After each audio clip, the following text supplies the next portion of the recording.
March the 7th. Numbers 8:1 through 9:23. The Lord said to Moses, "Tell Aaron that when he lights the 7 lamps in the lampstand, he is to set them so they will throw their light forward." So Aaron did this. The lampstand, including the floral decorations on the base and branches, was made entirely of beaten gold. It was constructed according to the exact design the Lord had shown Moses. Then the Lord said to Moses, "Now set apart the Levites from the other people of Israel. Do this by sprinkling water of purification upon them. Then having them shave their entire bodies and wash their clothing and themselves. Have them bring a young bull and a grain offering of fine flour mingled with oil, along with another young bull for a sin offering. Then bring the Levites to the door of the tabernacle as all the people watch. There the leaders of the tribe shall lay their hands upon them, and Aaron, with a gesture of offering, shall present them to the Lord as a gift from the entire nation of Israel. The Levites will represent all the people in serving the Lord. Next, the Levite leaders shall lay their hands upon the heads of the young bulls and offer them before the Lord, one for a sin offering and the other for a burnt offering, to make atonement for the Levites. Then the Levites are to be presented to Aaron and his sons, just as any other gift to the Lord is given to the priests. In this way you will dedicate the Levites from among the rest of the people of Israel, and the Levites shall be mine. After you have sanctified them and presented them in this way, they shall go in and out of the tabernacle to do their work. They are mine from among all the people of Israel, and I have accepted them in place of all the firstborn children of the Israelites. I have taken the Levites as their substitutes. For all the firstborn among the people of Israel are mine, both men and animals. I claimed them for myself the night I killed all the firstborn Egyptians. Yes, I have accepted the Levites in place of all the eldest sons of Israel, and I will give the Levites as a gift to Aaron and his sons. The Levites will carry out the sacred duties required of the people of Israel in the tabernacle, and will offer the people sacrifices, making atonement for them. There will be no plague among the Israelites, as there would be if the ordinary people entered the tabernacle. So Moses and Aaron and all the people of Israel dedicated the Levites, carefully following Jehovah's instructions to Moses. The Levites purified themselves and washed their clothes, and Aaron presented them to the Lord in a gesture of offering. He then performed the rite of atonement over them to purify them. After that, they went into the tabernacle as assistants to Aaron and his sons. Everything was done just as the Lord had commanded Moses. The Lord also instructed Moses, "The Levites are to begin serving in the tabernacle at the age of 25, and are to retire at the age of 50. After retirement, they can assist with various light duties in the tabernacle, but will have no regular responsibilities." Jehovah gave these instructions to Moses while he and the rest of the Israelis were on the Sinai Peninsula during the first month of the second year after leaving Egypt. The people of Israel must celebrate the Passover annually on the 14th day of this first month, beginning in the evening. Be sure to follow all of my instructions concerning this celebration. So Moses announced that the Passover celebration would begin on the evening of the 14th, there in the Sinai Peninsula, just as the Lord had commanded. But as it happened, some of the men had just attended a funeral and were ceremonially defiled by having touched the dead, so they couldn't eat the Passover lamb that night. They came to Moses and Aaron and explained their problem and protested at being forbidden from offering their sacrifice to the Lord at the time he had appointed. Moses said he would ask the Lord about it, and this was God's reply. "If any of the people of Israel, now or in the generations to come, are defiled at Passover time because of touching a dead body, or if they are on a journey and cannot be present, they may still celebrate the Passover, but 1 month later, on the 14th day of the second month, beginning in the evening. They are to eat the lamb at that time, with unleavened bread and bitter herbs. They must not leave any of it until the next morning, and must not break a bone of it, and must follow all the regular instructions concerning the Passover. But anyone who is not defiled, and anyone who is not away on a trip, and yet refuses to celebrate the Passover at the regular time, shall be excommunicated from the people of Israel for refusing to sacrifice to Jehovah at the proper time. He must bear his guilt. And if a foreigner is living among you and wants to celebrate the Passover to the Lord, he shall follow all these same instructions. There is one law for all." On the day the tabernacle was raised, the cloud covered it, and that evening the cloud changed to the appearance of fire, and stayed that way throughout the night. It was always so, the daytime cloud changing to the appearance of fire at night. When the cloud lifted, the people of Israel moved on to wherever it stopped, and camped there. In this way they journeyed at the command of the Lord, and stopped where he told them to, then remained there as long as the cloud stayed. If it stayed a long time, then they stayed a long time. But if it stayed only a few days, then they remained only a few days, for so the Lord had instructed them. Sometimes the fire cloud stayed only during the night, and moved on the next morning. But day or night, when it moved, the people broke camp and followed. If the cloud stayed above the tabernacle 2 days, a month, or a year, that is how long the people of Israel stayed. But as soon as it moved, they moved. So it was that they camped or traveled at the commandment of the Lord, and whatever the Lord told Moses they should do, they did. Mark 13:14 through 37. When you see the horrible thing standing in the temple, reader, pay attention. Flee if you can to the Judean hills. Hurry. If you are on your rooftop porch, don't even go back into the house. If you are out in the fields, don't even return for your money or clothes. Woe to pregnant women in those days, and to mothers nursing their children. And pray that your flight will not be in winter, for those will be days of such horror as have never been since the beginning of God's creation, nor will ever be again. And unless the Lord shortens that time of calamity, not a soul in all the earth will survive. But for the sake of his chosen ones, he will limit those days. And then if anyone tells you, this is the Messiah, or that one is, don't pay any attention. For there will be many false messiahs and false prophets who will do wonderful miracles that would deceive, if possible, even God's own children. Take care. I have warned you. After the tribulation ends, then the sun will grow dim, and the moon will not shine, and the stars will fall, the heavens will convulse. Then all mankind will see me, the Son of Mankind, coming in the clouds with great power and glory. And I will send out the angels to gather together my chosen ones from all over the world, from the farthest bounds of earth and heaven. Now here is a lesson from a fig tree. When its buds become tender, and its leaves begin to sprout, you know that spring has come. And when you see these things happening that I've described, you can be sure that my return is very near, that I am right at the door.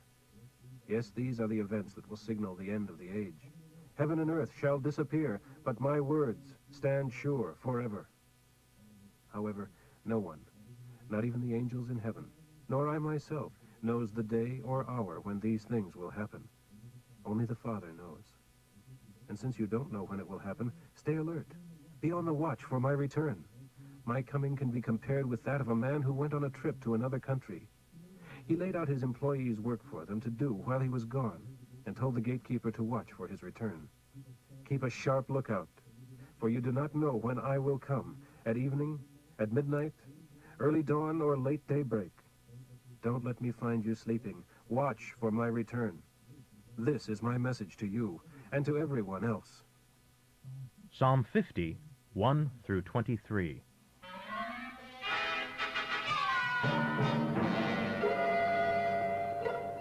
The mighty God, the Lord, has summoned all mankind from east to west. God's glory light shines from the beautiful temple on Mount Zion. He comes with a noise of thunder, surrounded by devastating fire. A great storm rages round about him. He has come to judge his people. To heaven and earth he shouts, "Gather together my own people, who by their sacrifice upon my altar have promised to obey me." God will judge them with complete fairness, for all heaven declares that he is just. O my people, listen, for I am your God. Listen, here are my charges against you. I have no complaint about the sacrifices you bring to my altar, for you bring them regularly.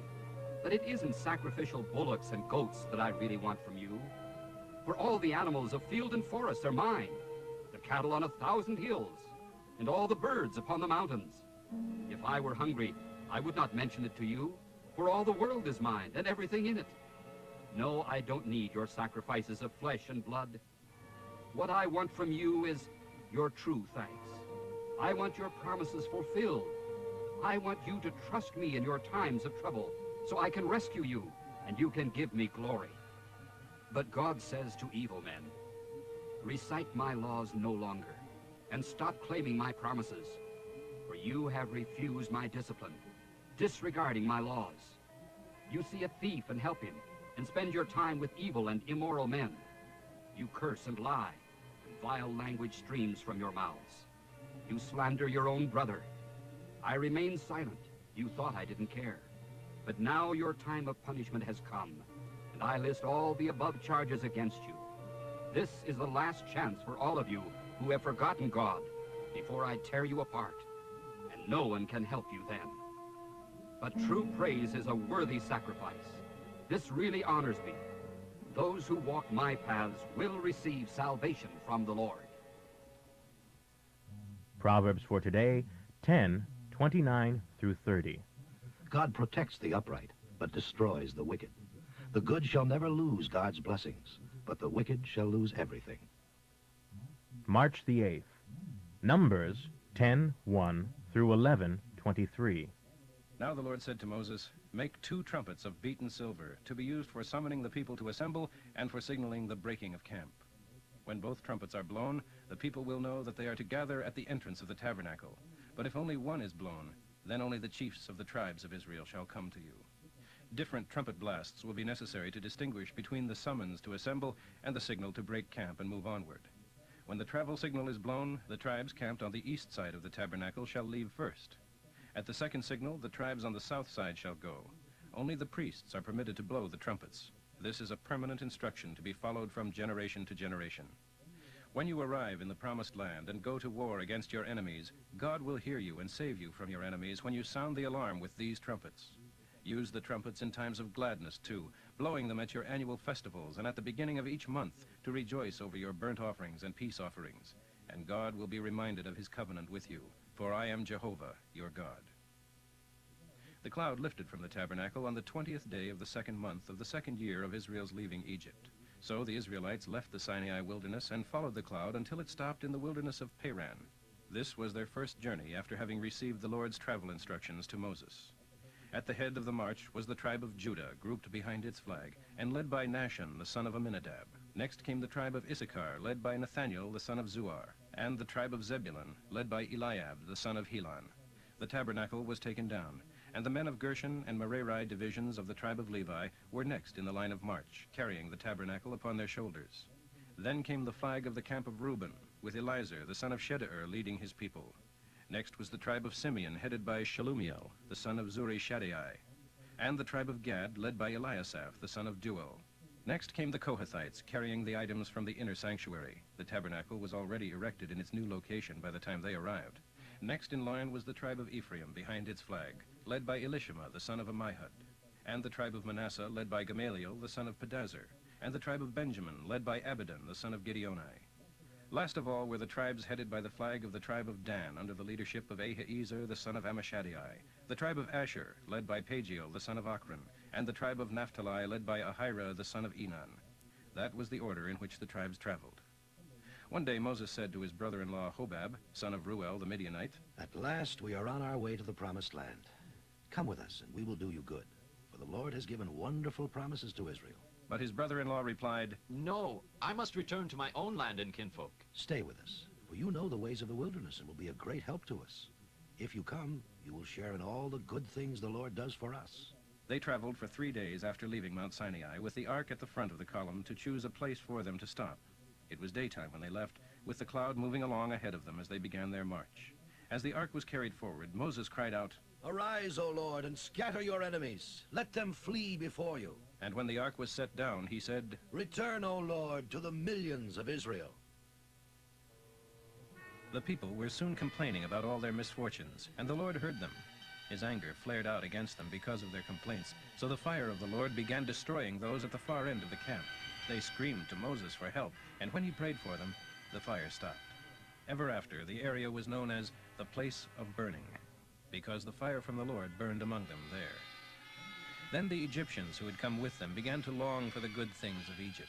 This added to the discontent of the people of Israel, and they wept, Oh, for a few bites of meat!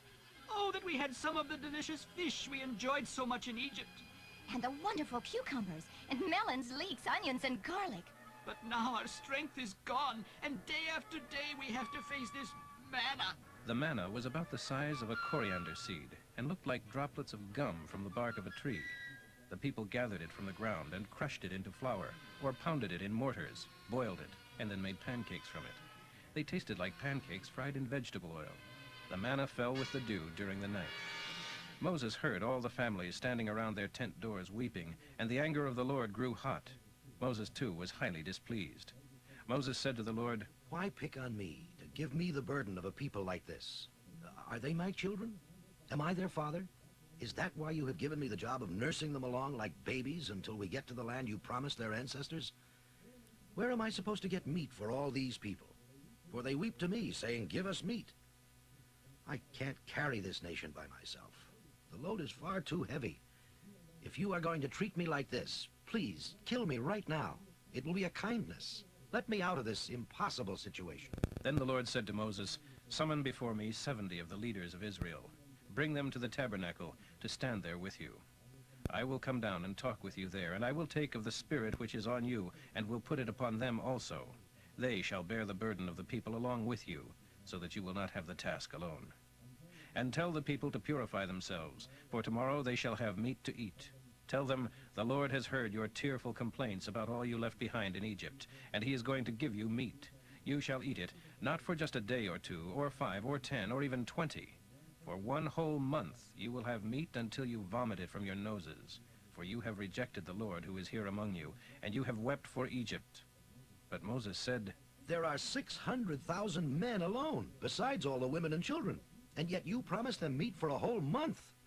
If we butcher all our flocks and herds, it won't be enough. We would have to catch every fish in the ocean to fulfill your promise. Then the Lord said to Moses, "When did I become weak? Now you shall see whether my word comes true or not." Mark 14:1 through 21. The Passover observance began 2 days later, an annual Jewish holiday when no bread made with yeast was eaten. The chief priests and other Jewish leaders were still looking for an opportunity to arrest Jesus secretly and put him to death. But we can't do it during the Passover, or there will be a riot. Meanwhile, Jesus was in Bethany, at the home of Simon the leper. During supper, a woman came in with a beautiful flask of expensive perfume. Then, breaking the seal, she poured it over his head. Some of those at the table were indignant among themselves about this waste, as they called it. Why, she could have sold that perfume for a fortune and given the money to the poor. But Jesus said, "Let her alone. Why berate her for doing a good thing? You always have the poor among you, and they badly need your help, and you can aid them whenever you want to. But I won't be here much longer. She has done what she could, and has anointed my body ahead of time for burial. And I tell you this, in solemn truth, that wherever the good news is preached throughout the world, this woman's deed will be remembered and praised." Then Judas Iscariot, one of his disciples, went to the chief priests to arrange to betray Jesus to them. When the chief priests heard why he had come, they were excited and happy and promised him a reward. So he began looking for the right time and place to betray Jesus. On the first day of the Passover, the day the lambs were sacrificed, his disciples asked him where he wanted to go to eat the traditional Passover supper. He sent 2 of them into Jerusalem to make the arrangements. "As you are walking along," he told them, "you will see a man coming towards you carrying a pot of water. Follow him. At the house he enters, tell the man in charge, 'Our master sent us to see the room you have ready for us, where we will eat the Passover supper this evening. He will take you upstairs to a large room all set up. Prepare our supper there.' So the 2 disciples went on ahead into the city and found everything as Jesus had said and prepared the Passover. In the evening, Jesus arrived with the other disciples, and as they were sitting around the table eating, Jesus said, 'I solemnly declare that one of you will betray me, one of you who is here eating with me.' A great sadness swept over them, and one by one they asked him, 'Am I the one?' He replied, 'It is one of you 12 eating with me now. I must die, as the prophets declared long ago. But oh, the misery ahead for the man by whom I am betrayed. Oh, that he had never been born.'" Psalm 51, 1 through 19. O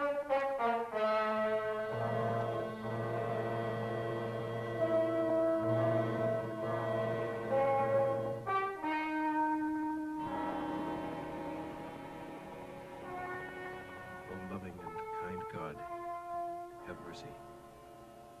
Have pity upon me and take away the awful stain of my transgressions. Oh, wash me, cleanse me from this guilt. Let me be pure again. For I admit my shameful deed. It haunts me day and night. It is against you and you alone I sinned and did this terrible thing. You saw it all, and your sentence against me is just. But I was born a sinner. Yes, from the moment my mother conceived me. You deserve honesty from the heart. Yes, utter sincerity and truthfulness. Oh, give me this wisdom. Sprinkle me with the cleansing blood, and I shall be clean again. Wash me, and I shall be whiter than snow. And after you have punished me, give me back my joy again. Don't keep looking at my sins. Erase them from your sight. Create in me a new, clean heart, O God, filled with clean thoughts and right desires. Don't toss me aside, banished forever from your presence. Don't take your Holy Spirit from me. Restore to me again the joy of your salvation, and make me willing to obey you. Then I will teach your ways to other sinners, and they, guilty like me, will repent and return to you. Don't sentence me to death. Oh my God, you alone can rescue me. Then I will sing of your forgiveness, for my lips will be unsealed. Oh, how I will praise you. You don't want penance. If you did, how gladly I would do it. You aren't interested in offerings burned before you on the altar. It is a broken spirit you want. Remorse and penitence. A broken and a contrite heart, O God, you will not ignore. And Lord, don't punish Israel for my sins. Help your people and protect Jerusalem. And when my heart is right, then you will rejoice in the good that I do, and in the bullocks I bring to sacrifice upon your altar.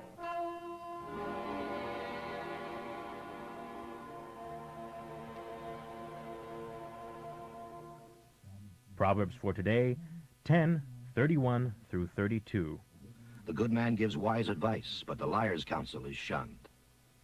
The upright speak what is helpful. The wicked speak rebellion. March the 9th. Numbers 11:24 through 13:33. So Moses left the tabernacle and reported Jehovah's words to the people. And he gathered the 70 elders and placed them around the tabernacle. And the Lord came down in the cloud and talked with Moses. And the Lord took of the Spirit that was upon Moses and put it upon the 70 elders. And when the Spirit rested upon them, they prophesied for some time. But 2 of the 70, Eldad and Medad, were still in the camp. And when the Spirit rested upon them, they prophesied there. Some young men ran and told Moses what was happening. And Joshua, the son of Nun, one of Moses' personally chosen assistants, protested, Sir, make them stop. But Moses replied, Are you jealous for my sake? I only wish that all of the Lord's people were prophets, and that the Lord would put his Spirit upon them all. Then Moses returned to the camp with the elders of Israel. The Lord sent a wind that brought quail from the sea, and let them fall into the camp and all around it. As far as one could walk in a day in any direction, there were quail flying 3 or 4 feet above the ground. So the people caught and killed quail all that day, and through the night, and all the next day too. The least anyone gathered was 100 bushels. Quail were spread out all around the camp. But as everyone began eating the meat, the anger of the Lord rose against the people, and he killed large numbers of them with a plague. So the name of that place was called the place of the graves caused by lust, because they buried the people there who had lusted for meat and for Egypt. And from that place they journeyed to Hazeroth, where they stayed a while. One day Miriam and Aaron were criticizing Moses because his wife was a Cushite woman, and they said, Has the Lord spoken only through Moses? Hasn't he spoken through us, too? But the Lord heard them. Immediately he summoned Moses, Aaron, and Miriam to the tabernacle. Come here, you 3, he commanded. So they stood before the Lord. Now Moses was the humblest man on earth. Then the Lord descended in the cloud and stood at the entrance of the tabernacle. Aaron and Miriam stepped forward, he commanded, and they did. And the Lord said to them, Even with a prophet I would communicate by visions and dreams. But that is not how I communicate with my servant Moses. He is completely at home in my house. With him I speak face to face, and he shall see the very form of God. Why then were you not afraid to criticize him? Then the anger of the Lord grew hot against them, and he departed. As the cloud moved from above the tabernacle, Miriam suddenly became white with leprosy. When Aaron saw what had happened, he cried out to Moses, Oh, sir, do not punish us for this sin. We were fools to do such a thing. Don't let her be as one dead whose body is half rotted away at birth. And Moses cried out to the Lord, Heal her, oh God, I beg you. And the Lord said to Moses, If her father had but spit in her face, she would be defiled 7 days. Let her be confined outside the camp for 7 days, and after that she can come back again. So Miriam was excluded from the camp for 7 days, and the people waited until she was brought back in before they traveled again. Afterwards, they left Hazeroth and camped in the wilderness of Paran.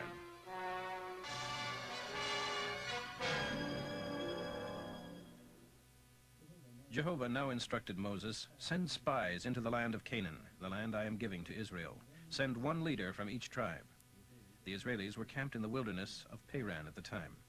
Moses did as the Lord had commanded and sent these 12 tribal leaders: Shammua, son of Zachar, from the tribe of Reuben; Shaphat, son of Hori, from the tribe of Simeon; Caleb, son of Jephunneh, from the tribe of Judah; Igel, son of Joseph, from the tribe of Issachar; Hoshea, son of Nun, from the half-tribe of Ephraim; Paltai, son of Raphu, from the tribe of Benjamin; Gadiel, son of Sodai, from the tribe of Zebulun; Gadi, son of Susai, from the tribe of Joseph, actually the half-tribe of Manasseh; Amiel, son of Gamalai, from the tribe of Dan; Sether, son of Michael, from the tribe of Asher; Nabai, son of Vapsai, from the tribe of Naphtali; Geuel, son of Machai, from the tribe of Gad.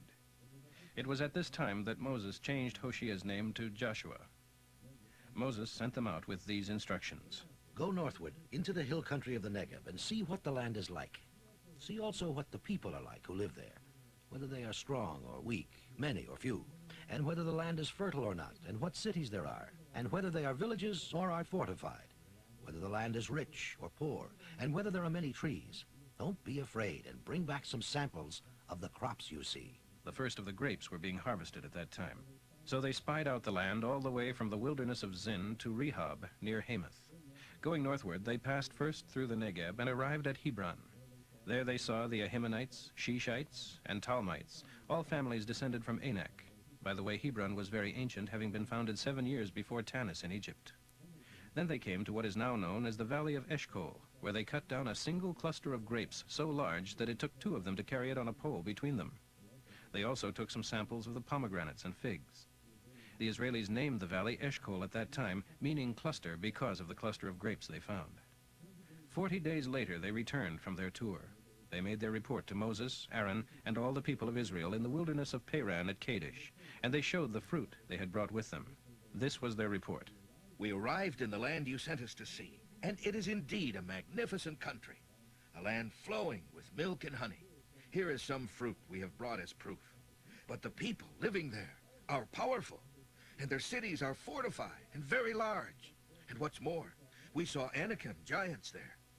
The Amalekites live in the south, while in the hill country there are the Hittites, Jebusites, and Amorites.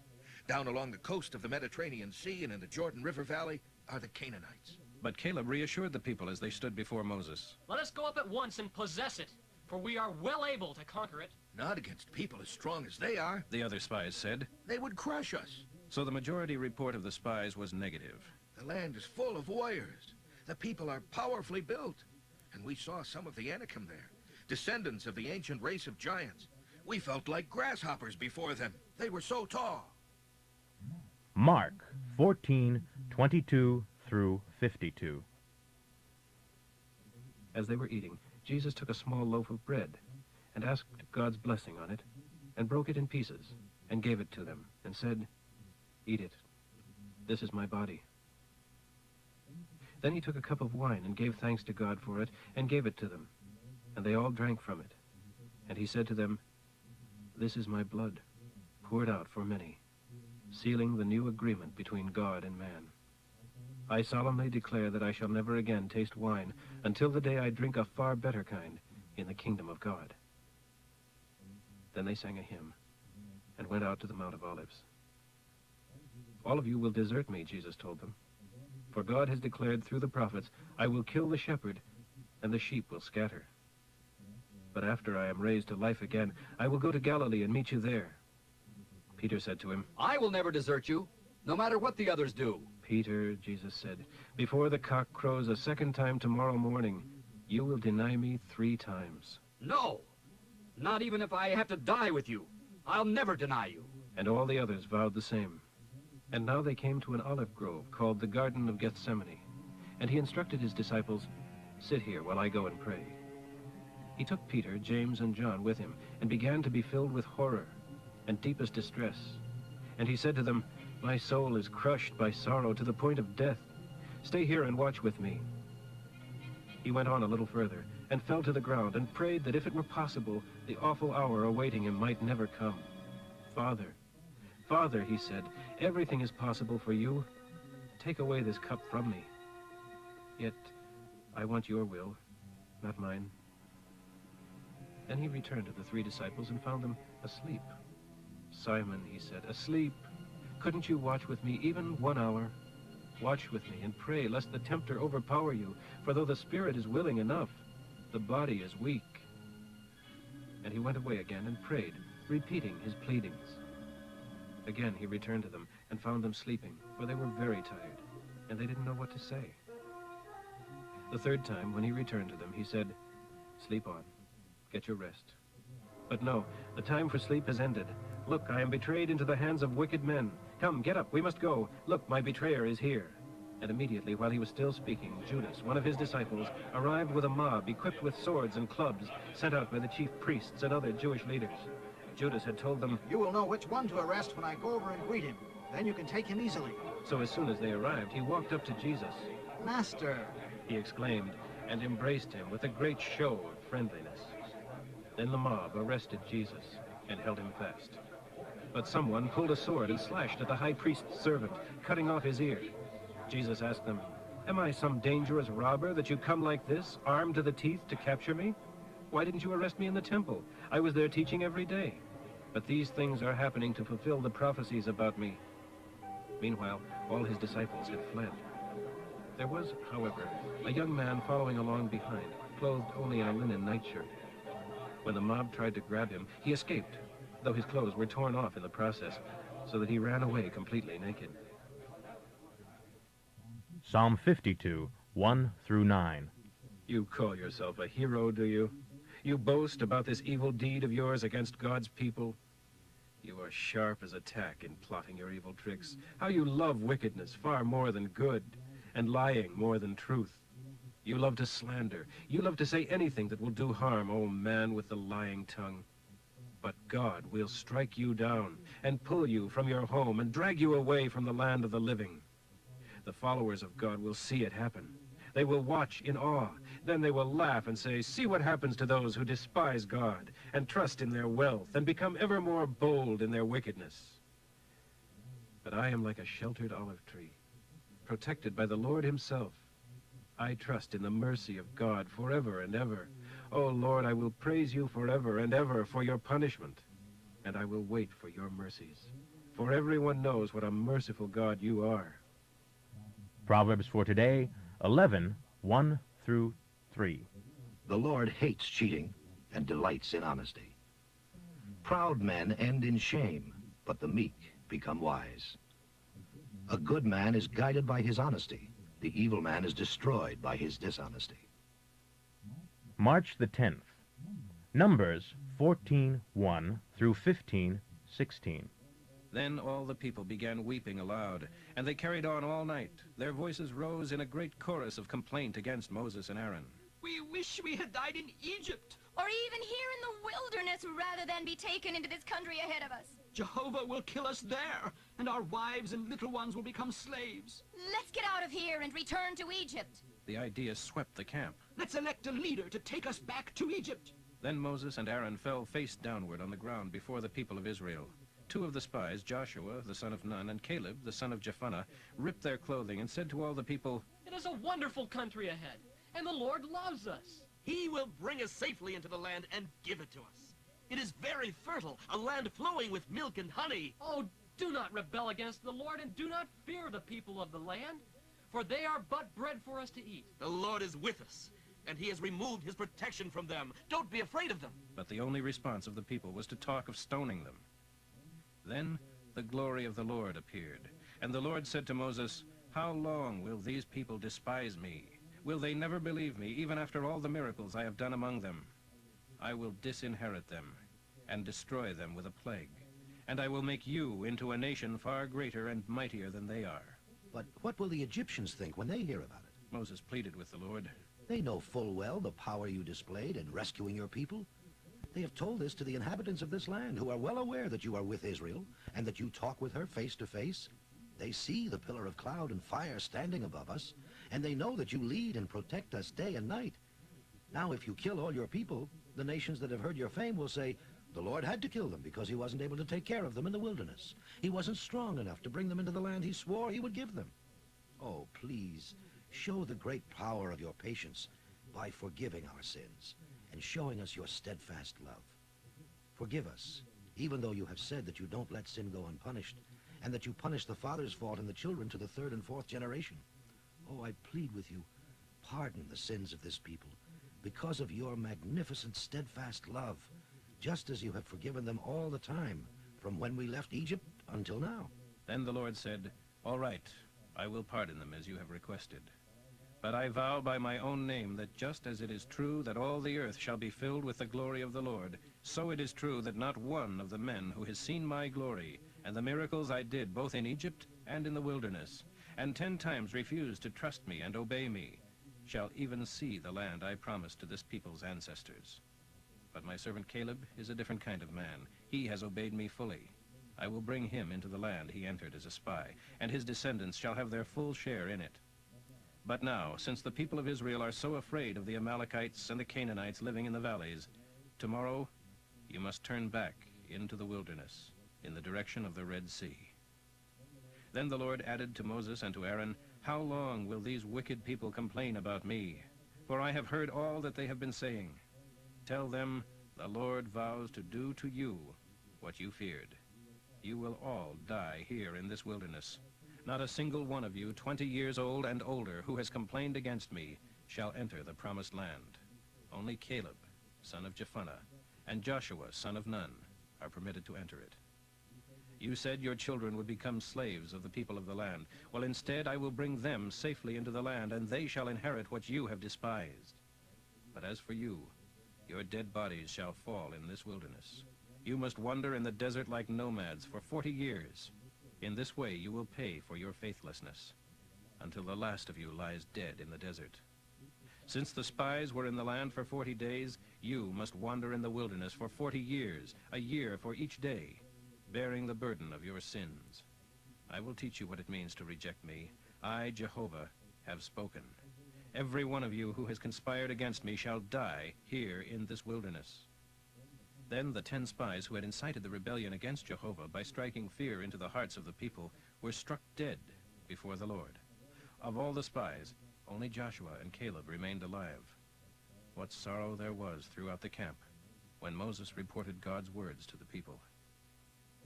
They were up early the next morning and started towards the promised land. Here we are, they said. We realize that we have sinned, but now we are ready to go on into the land the Lord has promised us. But Moses said, It's too late. Now you are disobeying the Lord's orders to return to the wilderness. Don't go ahead with your plan, or you will be crushed by your enemies. For the Lord is not with you. Don't you remember? The Amalekites and the Canaanites are there. You have deserted the Lord, and now he will desert you. But they went ahead into the hill country, despite the fact that neither the ark nor Moses left the camp. Then the Amalekites and the Canaanites who lived in the hills came down and attacked them and chased them to Hormah. The Lord told Moses to give these instructions to the people of Israel. When your children finally live in the land I am going to give them, and they want to please the Lord with a burnt offering or any other offering by fire, their sacrifice must be an animal from their flocks of sheep and goats, or from their herds of cattle. Each sacrifice, whether an ordinary one, or a sacrifice to fulfill a vow, or a free will offering, or a special sacrifice at any of the annual festivals, must be accompanied by a grain offering. If a lamb is being sacrificed, use 3 quarts of fine flour mixed with 3 pints of oil, accompanied by 3 pints of wine for a drink offering. If the sacrifice is a ram, use 6 quarts of fine flour mixed with 4 pints of oil, and 4 pints of wine for a drink offering. This will be a sacrifice that is a pleasing fragrance to the Lord. If the sacrifice is a young bull, then the grain offering accompanying it must consist of 9 quarts of fine flour mixed with 3 quarts of oil, plus 3 quarts of wine for the drink offering. This shall be offered by fire as a pleasing fragrance to the Lord. These are the instructions for what is to accompany each sacrificial bull, ram, lamb, or young goat. These instructions apply both to native-born Israelis and to foreigners living among you who want to please the Lord with sacrifices offered by fire. For there is the same law for all, native-born or foreigner, and this shall be true forever, from generation to generation. All are equal before the Lord. Yes, one law for all. Mark 14:53 through 72. Jesus was led to the high priest's home, where all of the chief priests and other Jewish leaders soon gathered. Peter followed far behind, and then slipped inside the gates of the high priest's residence and crouched beside a fire among the servants. Inside, the chief priests and the whole Jewish Supreme Court were trying to find something against Jesus that would be sufficient to condemn him to death, but their efforts were in vain. Many false witnesses volunteered, but they contradicted each other.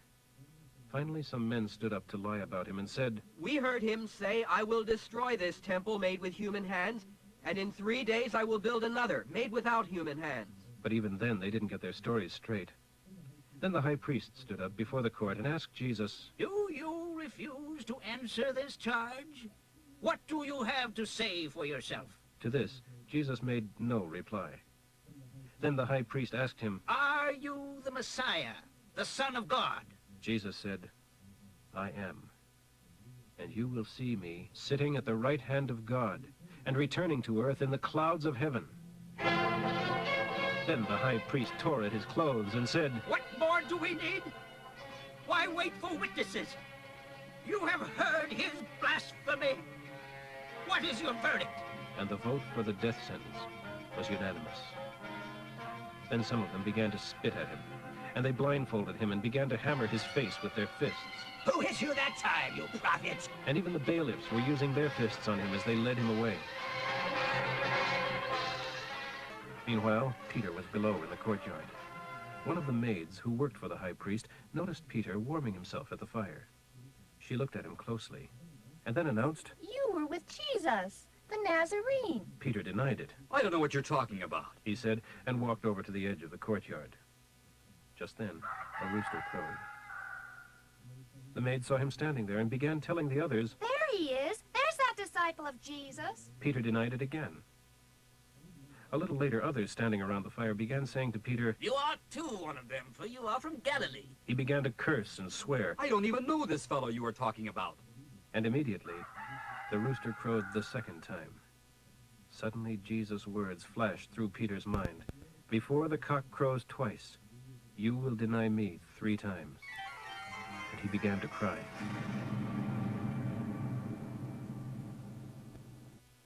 Psalm 53, 1 through 6. Only a fool would say to himself, "There is no God." And why does he say it? Because of his wicked heart, his dark and evil deeds. His life is corroded with sin. God looks down from heaven, searching among all mankind to see if there is a single one who does right and really seeks for God. But all have turned their backs on him. They are filthy with sin, corrupt and rotten through and through. Not one is good, not one. How can this be? Can't they understand anything? For they devour my people like bread and refuse to come to God. But soon unheard of terror will fall on them. God will scatter the bones of these, your enemies. They are doomed, for God has rejected them. Oh, that God would come from Zion now and save Israel. Only when the Lord himself restores them can they ever be really happy again. Proverbs for today, 11:4. Your riches won't help you on Judgment Day. Only righteousness counts then.